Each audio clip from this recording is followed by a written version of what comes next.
আজকে এসেছি বাড়ি, গেস্টরা এসছে বাড়িতে, তো অনেক রকম টুকটাক রান্না হয়েছে, তোমাদেরকে সেটাই দেখাচ্ছি। প্রথমেই হচ্ছে কচু শাক ছোলা দিয়ে, আর এদিকে হচ্ছে বরবটি আলু ভাজা, মুগ ডাল কড়াইশুঁটি দিয়ে, পটল ভাজা, তারপর এটা কি, এটা হচ্ছে দই কাতলা, ঠিক আছে। সব থেকে ইন্টারেস্ট জিনিস হচ্ছে এটা, যেটা মা বানিয়েছে, এটা হচ্ছে ভেটকি মাছের পাতুরি, শেষ পাতে চাটনি, টমেটো খেজুর টেজুর দিয়ে বেশ।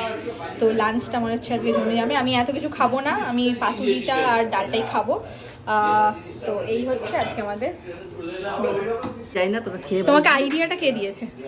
আরে তুই তো বলছিলি অনেকদিন ভেতরে ভেটকি মাছের পাতুরি বাদি বানাচ্ছ না বানাচ্ছ না। যাই হোক, আমি সবাই এসছে যখন, জেঠুরা এসছে, এক্স্যাক্টলি বানিয়ে নিলাম, সবাই টেস্ট করে দেখো কেমন হচ্ছে। আমি অ্যাকনোলেজমেন্টটা পেয়েছি। আমি বলছি যে সব সময় তো নর্মাল মাছ বা এগুলো তো রান্না করা হয়, তো এইবারে একটু ভেটকি মাছ পাতুরিটা ট্রাই করা যায়। আর এটা খুবই মানে কমপ্লিকেটেড না, একদমই ইজি ব্যাপারটা, ম্যারিনেশনটাই মেন ব্যাপার এখানে।